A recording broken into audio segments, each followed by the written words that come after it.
सफलता का कोई मंत्र नहीं होता, यह तो परिश्रम का फल होता है। नमस्कार प्रिय मित्रों, आप सभी हिंदी साहित्य प्रेमियों का अंतर्दृष्टि परीक्षा सेंटर में हार्दिक स्वागत है। आज मैं हिंदी व्याकरण से संबंधित महत्वपूर्ण टॉपिक लेकर आया हूं। उपसर्ग में मैं कुल 10 प्रश्न आप लोगों के समक्ष लेकर आया हूं। यह प्रश्नोत्तरी आपके लिए महत्वपूर्ण साबित हो सकती है। इस वीडियो के लास्ट तक बने रहें। इस वीडियो में मैंने कुल 10 प्रश्न लिए हैं जो आपके लिए महत्वपूर्ण साबित हो सकते हैं, इसीलिए आप इस वीडियो को लास्ट तक जरूर देखें। यदि आप लोगों को यह वीडियो अच्छी लगे तो इसे लाइक, सब्सक्राइब और शेयर जरूर करें।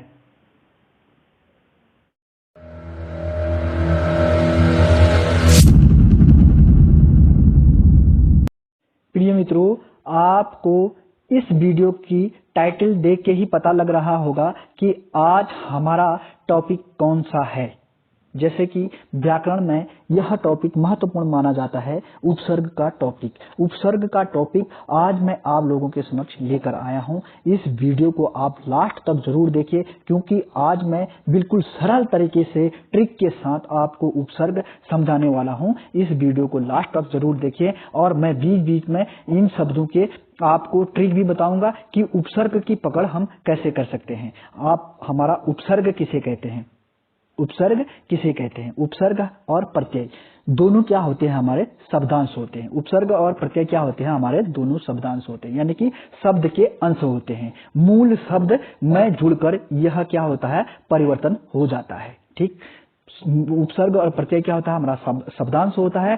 शब्दांश में जो मूल शब्द होता है, मूल शब्द में ही जुड़कर क्या बनता है? एक शब्द बनता है और उसी शब्द को क्या कहते हैं? उपसर्ग या प्रत्यय कहा जाता है। ठीक, अब परिभाषा क्या है? हमारी परिभाषा है जो शब्दांश शब्दों के पूर्व में लगकर उसके अर्थ में परिवर्तन कर देते हैं या विशेषता ला देते हैं, उसे कहते हैं क्या? उपसर्ग। ठीक, वे शब्द जो क्या शब्दांश शब्द के पूर्व में लगकर अर्थ में परिवर्तन ला देते हैं या विशेषता ला देते हैं, उसे क्या कहते हैं? उपसर्ग कहते हैं। अब उपसर्ग, हिंदी में उपसर्ग कितने प्रकार के होते हैं? हिंदी में अनेक प्रकार के होते हैं। जैसे आगे देखते हैं हम कौन कौन से हैं हिंदी में उपसर्ग। हमारे अंग्रेजी के उपसर्ग हो गए, अंग्रेजी के उपसर्ग हैं, संस्कृत के उपसर्ग हैं, उर्दू के उपसर्ग हो गए और हिंदी के और विदेशी उपसर्ग हो गए।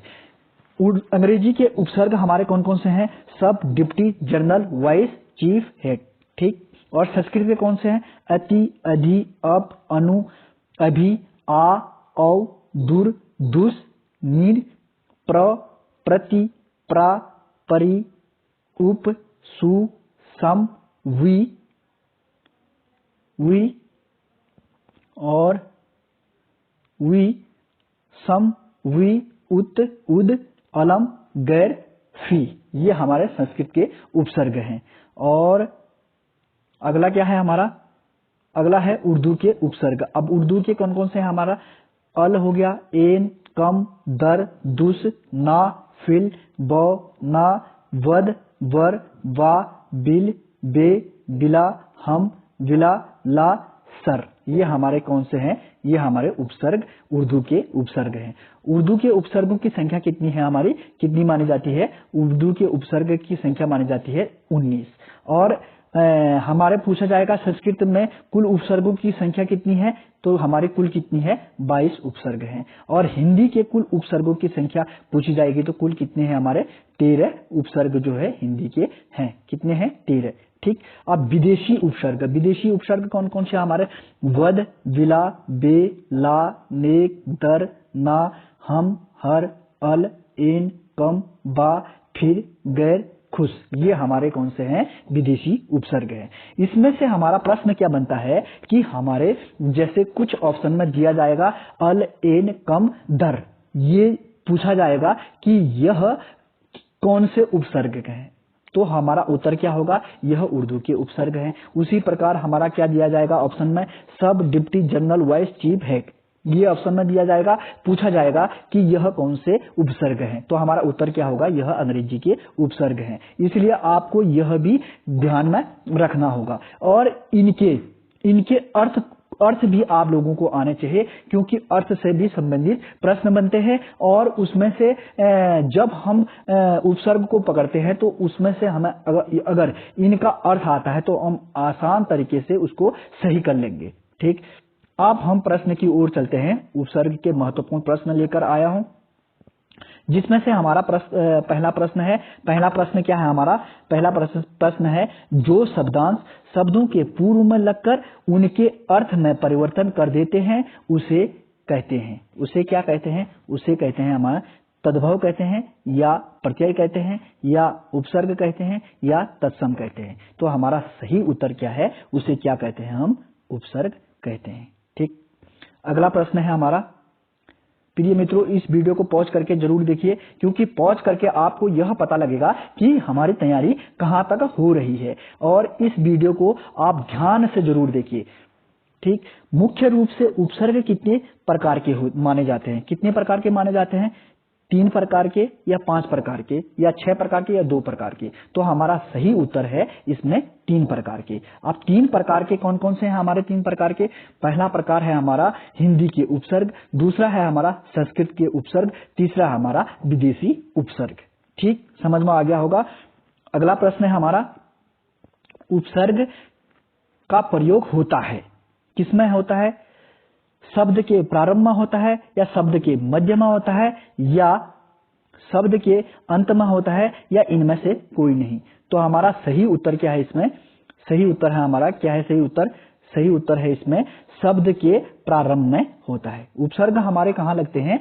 शब्द के प्रारंभ में। ये शब्द हो गया, जैसे मैंने शब्द लिखा, तो हम उपसर्ग का प्रयोग कहां पर करेंगे? आगे करेंगे। यानी कि अब हमारा क्या हो गया? उपसर्ग अ लगाया तो अब क्या हो गया हमारा? अशब्द हो गया। ठीक, समझ में आ गया होगा। तो अगला प्रश्न क्या है हमारा? अगला प्रश्न है निर्वाह। निर्वाह उपसर्ग में, निर्वाह में कौन सा उपसर्ग है? निर्वाह में हमारा कौन सा उपसर्ग है? तो सही उत्तर बताइए। हमारा सही उपसर्ग क्या है इसमें? निर है। ठीक, समझ में आ गया होगा, क्योंकि निर कैसे लिखा जाएगा? निर धन वाह। तो यहां पर हमारा कौन सा उपसर्ग होगा? निर उपसर्ग हो जाएगा। ठीक, अगला प्रश्न है हमारा। अगला प्रश्न क्या है हमारा? अगला प्रश्न है, बेइंसाफी में उपसर्ग है। कौन सा उपसर्ग है इसमें? हमारा बे उपसर्ग है। क्योंकि कैसे हुआ बेइंसाफी में बे उपसर्ग? क्योंकि इंसाफ, इंसाफ हमारा शब्द हो गया और उसमें बे लगाकर बे उपसर्ग जुड़ गया, तो हमारा क्या हो गया? बेइंसाफ हो गया। अगला प्रश्न है हमारा। अगला प्रश्न है, हिंदी के कुल उपसर्ग होते हैं कितने होते हैं? सही उत्तर बताइए। सही उत्तर है हमारा क्या? सही उत्तर है 13। 13 उपसर्ग होते हैं। ठीक, 22 उपसर्ग किसके होते हैं? 22 उपसर्ग होते हैं हमारे संस्कृत के। ठीक।